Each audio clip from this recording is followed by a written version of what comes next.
cuando Dios nos advierte a nosotros es precisamente eso. Él no quiere asustarnos, Él nos está haciendo una advertencia para que estemos preparados. Así que como iglesia tenemos que estar listos para los tiempos que se acercan y los tiempos que se avecinan. Y hoy yo quiero traer una palabra que precisamente habla acerca del valor que nosotros como iglesia tenemos para Dios y el valor que nosotros como iglesia individual, porque cada uno de ustedes es la iglesia. Todos los que estamos aquí, este es el templo, pero tú eres la iglesia. Y somos la iglesia donde quiera que nosotros estemos. Y yo quiero traerles una parábola que estoy seguro que ustedes la han escuchado muchas veces. Y quiero traerles dos aplicaciones.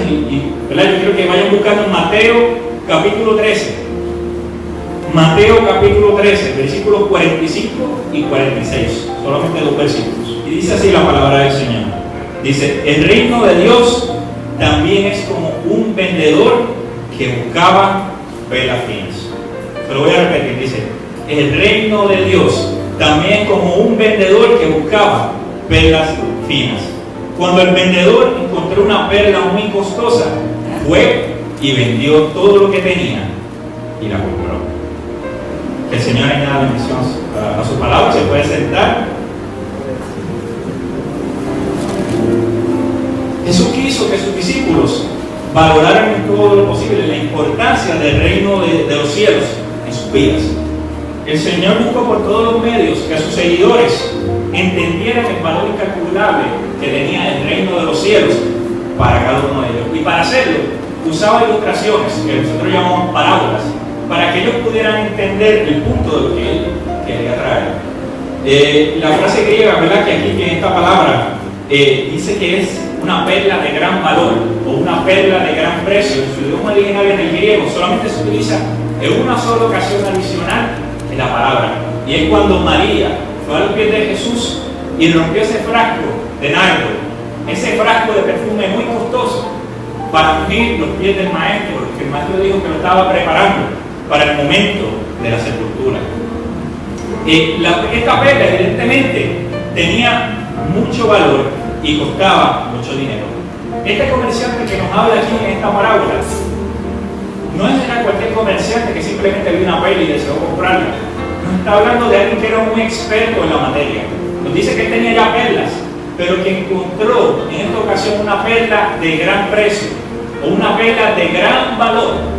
Tanto así que él decidió vender todo lo que tenía para adquirir esta perla de gran valor. Imagínense si este señor, que era un conocedor, encontró que esta perla valía tanto. Imagínense que por años él estuvo coleccionando perlas. Imagínense que él vende todas esas perlas que por años él había coleccionado y por años él había tenido, porque eso era lo que él hacía, coleccionándolas. Y no solamente eso, sino que él vendió su casa y vendió todas las propiedades que tenía, vendió los camellos, vendió las ovejas, vendió todo lo que él podía tener en su posesión, todo. Y fue y compró esta perla que él encontró, que decía que era una perla de gran valor. ¿Qué lo llevó a esta determinación? Yo quiero que ustedes se imaginen este hombre después que compró esta perla de gran precio, simplemente sentado ahí en el piso, admirando esa perla de gran valor, que en ese momento era lo único que le quedaba, lo único que tenía, porque valió tanto para él que decidió salir absolutamente de todo lo que él tenía para adquirir esa sola perla. ¿Qué lo llevó a tomar esta decisión de comprar esta perla de gran valor? Lo llevó la seguridad de estar ante algo que tenía muchísimo valor y que difícilmente podía encontrar en algún otro lugar. Por eso él decidió renunciar absolutamente a todo para poder adquirir esta perla. Porque hay oportunidades que en la vida se presentan una sola vez. Y en esta parábola, en esta enseñanza que Jesús nos trae, eso es lo que nos quiere decir de este comerciante. Esto era una oportunidad que se presentaba una sola vez en la vida. Las perlas, antes y hoy, significan finura, significan lujo, significan opulencia. No cualquiera puede tener perlas. No todos podemos comprar un collar de perlas. A lo mejor podemos ir ya a la tienda allí en la esquina que vende joyería y podemos comprar perlas de fantasía, imitación de perlas, ¿verdad? Que eso es lo que nos da a nosotros en el presupuesto. Pero para esta gente millonaria, para esta gente que tiene mucho dinero, ellos no compran perlas de fantasía. Ellos compran perlas de verdad. Y estas perlas son tan y tan valiosas que pueden costar cientos de miles de dólares. Y no las usan todo el tiempo.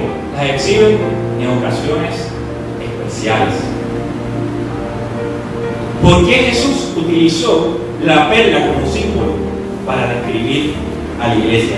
Fíjense, estudiando de esta parábola me di cuenta de que en el tiempo de Jesús, por lo menos para la región donde él vivía, las perlas no eran muy populares, no eran una joya muy popular. Había muchas otras joyas que eran más populares que la perla en ese entonces. Pero entonces, ¿por qué Jesús escogió la perla para traerle esta ilustración a sus discípulos? De todas las joyas en el mundo, solamente la perla es producto de una materia viva. Todos los demás son piedras que las pueden encontrar. Y obviamente una piedra no es un organismo vivo. Pero la perla proviene de un organismo vivo. ¿Cómo surgen las perlas? ¿Cómo las perlas son creadas? Una perla surge en respuesta a algo que le causó una herida a una ostra allá en lo profundo del mar. La perla nace del dolor. Quizá usted se preguntará cómo. Una pequeña partícula de arena o una pequeña partícula de algún sucio entra a la ostra y causa una irritación en la piel de la ostra. ¿Por qué? Porque la piel por dentro de estas ostras son bien sensibles. Yo no las como, yo no sé si ustedes, de verdad, alguien ¿verdad? Las come. Ustedes, ¿verdad? Si usted me quiere invitar a comer algún día, no me ofrezca eso, por favor. Yo no quisiera tener que decirle que no.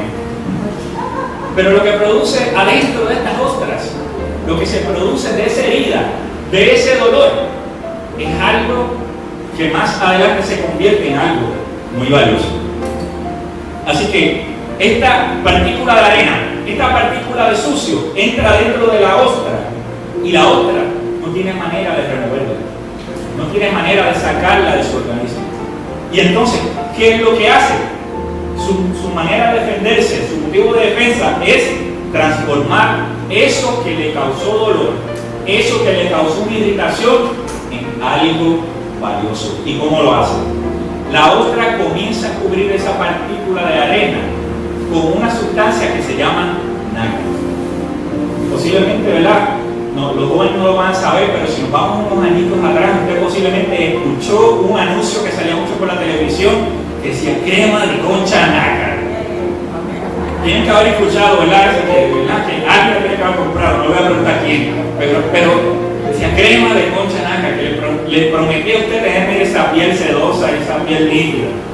Pues estas otras sacaban esta sustancia que se llama nácar. Y la otra comenzaba a aplicar capa tras capa de nácar, capa tras capa de nácar sobre esta partícula de arena o sobre esta partícula de sucio, hasta que la cubría. Y una vez la cubría, esta capa de nácar formaba una joya lustrosa, brillosa y hermosa que se llama perla. Y este proceso no es un proceso de la noche a la mañana. Este proceso podía tardar por lo menos unos 7 a 8 años en completarse. Así que la otra de algo que en algún momento le hirió, de algo que en algún momento le causó dolor, formó algo valioso y fuerte. Antes de nuestra conversión a Cristo, nosotros fuimos heridos por el pecado. Cuando Adán y Eva pecaron allá en el jardín del Edén, cuando comenzó, ¿verdad?, la humanidad, nosotros fuimos heridos por el pecado. Y nosotros no teníamos manera de quitar ese pecado de nosotros. Y esto que estoy diciendo es la primera explicación que le quiero traer, ¿verdad?, de esta parábola. No teníamos manera de nosotros poder sacar esa herida del pecado de nosotros. No había sacrificio, no había nada que nosotros pudiéramos hacer para poder nosotros liberarnos del pecado. Pero entonces un día Dios decidió enviar a Jesús a la cruz del Calvario para que por sus heridas y por sus llagas y por la sangre de Cristo nosotros pudiéramos ser libres del dolor y la herida que causó el pecado. Y la sangre de Cristo cubre a todos aquellos que hemos reconocido a Jesucristo como nuestro único y exclusivo Salvador. Y esa sangre de Cristo nos hace a nosotros libres del dolor y de herida que causó el pecado. Juan 3:16 nos dice que de tal manera amó Dios al mundo que envió a su único Hijo para que todo aquel que en él cree no se pierda, mas tenga vida eterna. Fíjense que el comerciante vendió todo lo que tenía, todo lo que para él tenía algún valor, lo vendió todo para él poder comprar esta perla de gran precio. Jesús vino aquí a la tierra y entregó absolutamente todo por ti y por mí.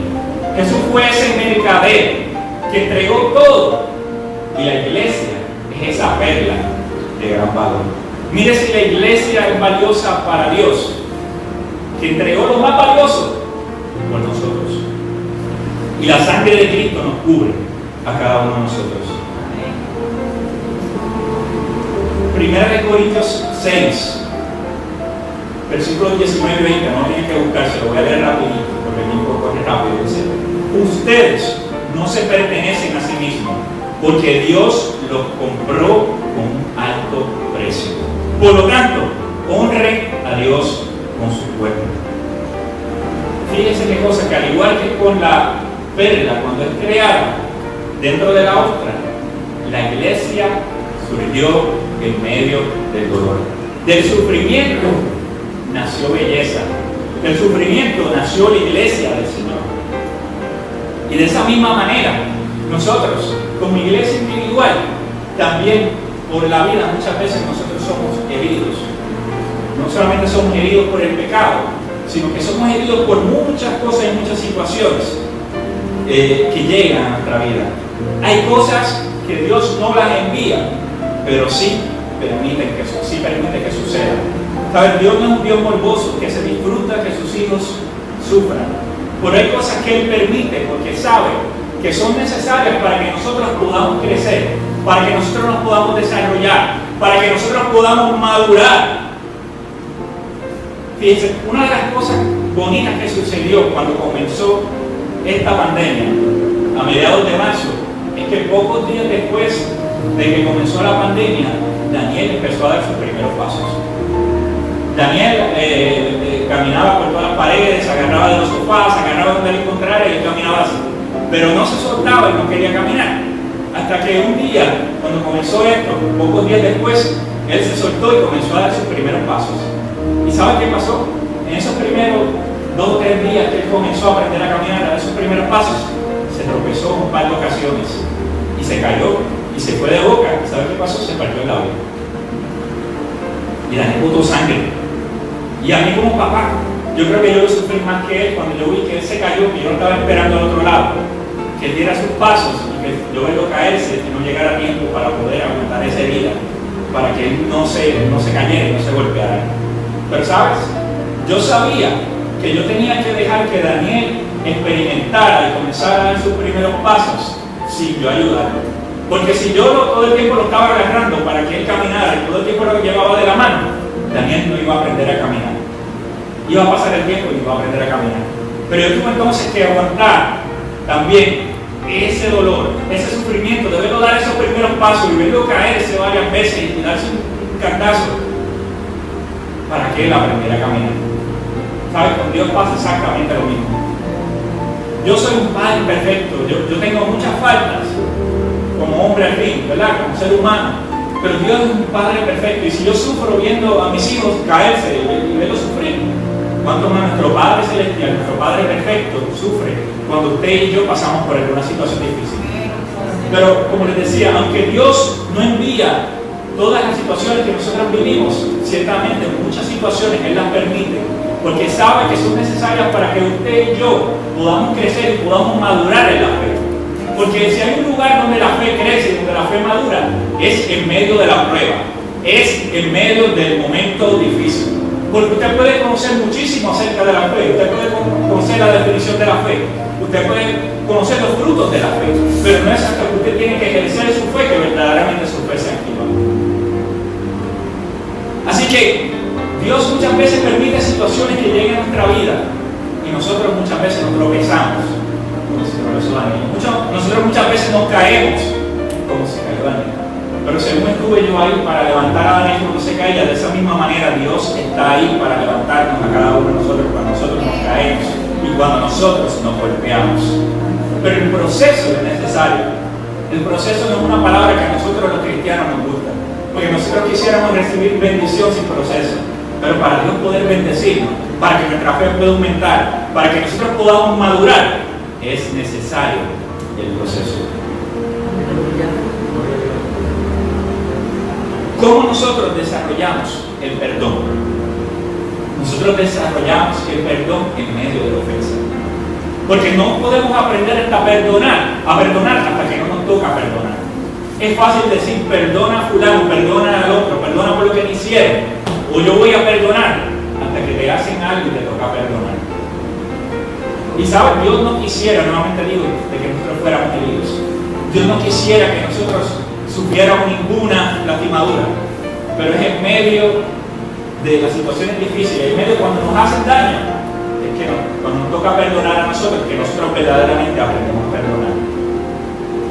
No es sino en medio de la paciencia que tienes que tener en la espera de eso que estás orando, de eso que estás clamando, de esa promesa que Dios te ha hecho, que tú no desarrollas la paciencia. Es fácil decir, ten paciencia, sé paciente, pero no es hasta que no te toca desarrollar la paciencia y esperar que tú verdaderamente desarrollas la paciencia. Oye, y si hay algo que nosotros tenemos en particular, los puertorriqueños, es que nosotros la mayoría somos impacientes. A nosotros no nos gusta esperar. En eso sí no nos gusta esperar, que muchas veces preferimos meter algo en el microondas y darle 30 segundos antes que tener que cocinar algo. Mire, si no nos gusta esperar, que generalmente, si nos da hambre, a donde queremos ir es al fast food de su preferencia, para buscar esa comida que esté ahí, ¿verdad? En cuestión de 2 o 3 minutos, esté ahí. No menos que, como siempre digo, que tengo que ir a la fila de churches, que eso es otra cosa. Pero no es, sino en medio de ese tiempo de espera que la paciencia se desarrolla.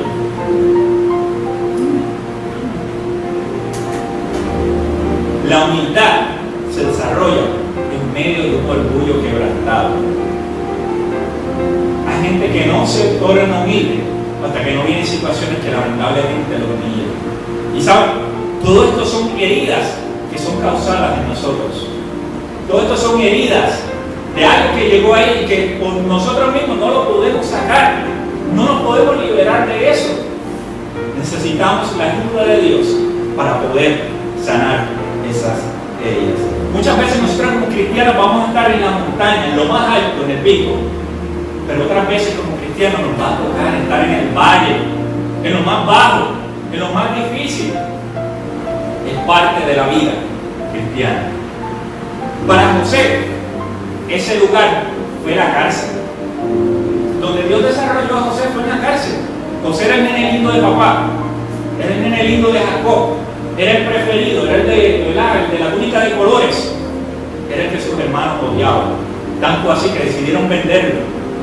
Y luego que cayó de esclavo y que cayó en gracia, los ojos de Potifar nuevamente mintieron en contra de él y cayó en la cárcel. Y usted conoce la historia. Si hay uno de los personajes que más sufrió las escrituras, fue José. Pero los sueños de José no se hicieron realidad hasta que él no tuvo que pasar por todo ese proceso.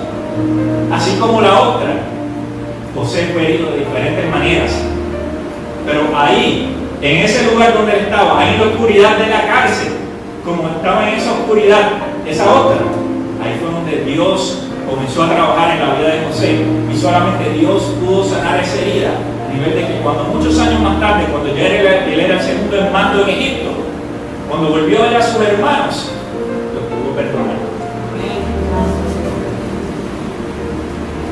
Para Moisés, ese lugar de oscuridad, ese lugar donde fue herido, fue en el desierto.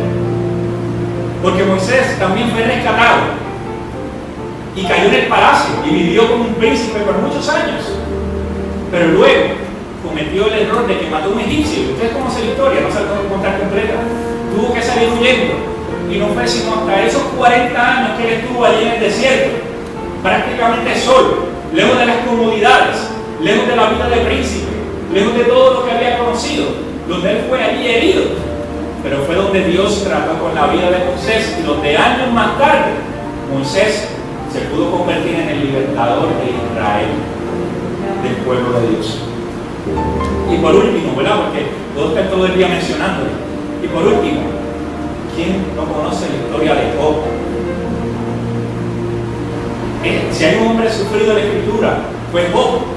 Job perdió todo, perdió sus hijos, perdió sus posesiones, perdió su familia, perdió su salud. Y mire, prácticamente puedo decir que estaba solo, porque con los amigos que tenía no podemos decir que eran tan amigos. Y Job, allí en medio de ese proceso, donde el mismo Dios le permitió a Satanás ir a probar a Job, donde verdaderamente Dios se dio cuenta de que Job era un hombre íntegro, y era un hombre que se mantuvo firme a pesar de todas las cosas que había vivido. Fue allí donde la fe de Job verdaderamente fue probada. Y muchas veces nosotros oramos a Dios pidiendo que cambie nuestras circunstancias, sin darnos cuenta que Dios está usando nuestras circunstancias para cambiarnos a nosotros. Aleluya. Nosotros somos como esa ostra que fue herida, que recibió esa herida, de esa partícula de arena, de esa partícula de sucio. Nosotros hemos sido heridos de diferentes maneras, ¿verdad? Y estamos ahí en la profundidad, lo último. Y en medio de esa herida, Dios desea hacer algo hermoso en la vida de cada uno de nosotros, así como lo hizo en la vida de la otra cuando formó la perla. Porque tú y yo somos perlas para el Señor. Tú y yo somos de inmenso valor para el Señor. Nuevamente, nosotros oramos muchas veces pidiendo a Dios que cambie nuestras circunstancias, sin darnos cuenta que Dios usa las circunstancias para cambiarnos a nosotros. Porque hay gente que nunca va a cambiar su manera de ser, a menos que llegue una circunstancia difícil. Y Dios no quisiera hacerlo, pero muchas veces Dios tiene que permitir las circunstancias para provocar un cambio, para provocar una transformación, para provocar una búsqueda de su presencia en la vida de las personas.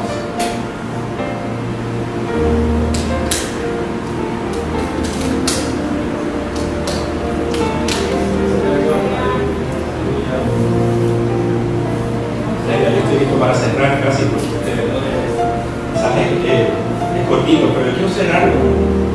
Un ejemplo de que hace un tiempo atrás ya usó en una de los mensajes que yo también trajo, y es con una vasija japonesa que, ¿verdad?, se la voy a tratar de pronunciar, se llama Kitsukoroi.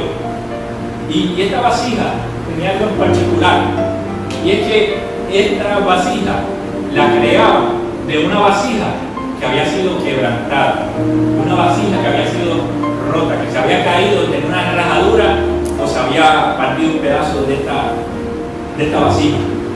Y la filosofía de los artesanos que crean esta vasija es que ellos abrazan las imperfecciones. La vasija, por estar quebrantada, por estar rota, no pierden el valor, sino que ellos toman oro, partículas de oro, y lo funden. Y donde esa vasija está rajada, ellos comienzan a aplicar el oro. Y ellos comienzan a formar nuevamente esa vasija con ese oro, a cubrir esa vasija de cerámica o esa vasija del material que sea en ese momento. El artista nuevamente une sus partes para crear algo más fuerte y algo más hermoso de lo que era antes. La rotura de la vasija no es algo para ser escondido, sino que cada rotura es parte de la vida de esa vasija, y eso lo hace más hermoso y más valioso, precisamente porque en algún momento estuvo roto. ¿Sabes? Dios quiere hacer lo mismo con cada uno de nosotros. Dios usará esas heridas que nosotros hemos tenido en la vida, esas situaciones que hemos vivido, que nos han chocado, que nos han impactado, que nos han golpeado, y esas mismas heridas serán los que nos harán a nosotros más fuertes, más valiosos delante del Señor. Porque tú y yo hemos resistido las diferentes situaciones, porque tú y yo hemos resistido las pruebas, porque las pruebas son parte de la vida del cristiano. Quizás tú de diferentes maneras has sido herido o herida, quizás tú has tenido que vivir muchas situaciones difíciles. Yo les pudiera contar muchísimas, y me he contado en el pasado muchas situaciones que yo tuve que vivir en mi juventud. Y quizás tú dices, sí, yo he sido como esa otra, yo he sido herido, yo he sido herida, yo de alguna manera algo me hirió. Yo quiero decirte que Dios usará cada dolor, Dios usará cada herida y cada situación difícil para cubrirte con su amor y cubrirte con su sangre. Y luego, una vez una herida que te hizo daño, Dios lo transformará y lo usará para transformarte en una perla preciosa. Porque tú y yo somos valiosos delante del Señor. Tan valiosos que Él envió a su Hijo a la cruz del Calvario para morir por ti, morir por mí. Y yo quiero cerrar con este versículo, 2 de Corintios, capítulo 4, versículos 17 y 18. 2 de Corintios, capítulo 4, versículos 17 y 18, dice así la palabra del Señor. Leo Nueva Traducción Viviente, dice: pues nuestras dificultades actuales son pequeñas y no durarán mucho tiempo. Sin embargo, nos producen una gloria que durará para siempre, que es de mucho más peso que las dificultades. Así que no miramos las dificultades que ahora vemos, en cambio, fijamos nuestra vista en las cosas que pueden verse, en las cosas que no pueden verse, pues las cosas que ahora vemos pronto se habrán ido, pero las cosas que no podemos ver permanecerán para siempre. Estas dificultades son pequeñas y no duran mucho tiempo. A veces cuando vivimos las dificultades parece que son eternas, pero aquí en esta palabra el apóstol Pablo nos dice que nuestras dificultades son pequeñas y no durarán mucho tiempo. ¿Sabes? No hay dificultad grande para el Dios que tú y yo le servimos. No hay problema grande para el Dios que tú y yo le servimos. Yo quiero decirles que las dificultades que quizás has estado viviendo van a terminar. Las dificultades que quizás has estado viviendo tienen su fecha de expiración. Pero según dice aquí, ¿verdad? En estos versículos, esas dificultades provocarán en ti una gloria que durará para siempre. Así que yo quiero invitarte a que dejes de estar mirando las dificultades que tienes ahora de frente, que dejes de estar mirando las situaciones difíciles que quizás estás viviendo, porque eso que estás viviendo es temporero, pero la gloria que Dios va a poner sobre ti una vez las dificultades terminen será para siempre. Y sabes, llegará el día en que ya las dificultades terminarán, porque ya pronto Cristo se acerca a buscar a su iglesia. Cuando Dios levante a su iglesia, cuando Cristo levante a su iglesia, toda dificultad pasará a un lado y viviremos para siempre amados. Hoy yo quiero motivarte a quitar tu mirada de eso que te causó dolor y pienses lo que Dios quiere hacer a través de ellas. Somos perlas de mucho valor en las manos de Dios, y esas heridas Dios las va a sanar, y esos golpes Dios los va a sanar y los va a transformar en algo valioso. Yo quiero cerrar este tiempo con un momento de oración. Sabemos que no podemos pasar al frente, pero posiblemente usted tiene alguna petición, y ahí donde usted está, yo no conozco su petición, pero ciertamente Dios la conoce. Yo no conozco por la situación que tú estás pasando, pero Dios la conoce. Y sabes, Dios es tan y tan poderoso que yo no tengo ni que ponerte la mano encima para que Él haga lo que Él quiera hacer. Ahí donde usted está, vamos a orar, acompáñenme a orar. La palabra dice que donde hubieran dos o más reunidos en su nombre, ahí está Él. Dios está aquí en medio de nosotros en esta mañana. Su Espíritu Santo se está paseando aquí en medio de nosotros en esta mañana.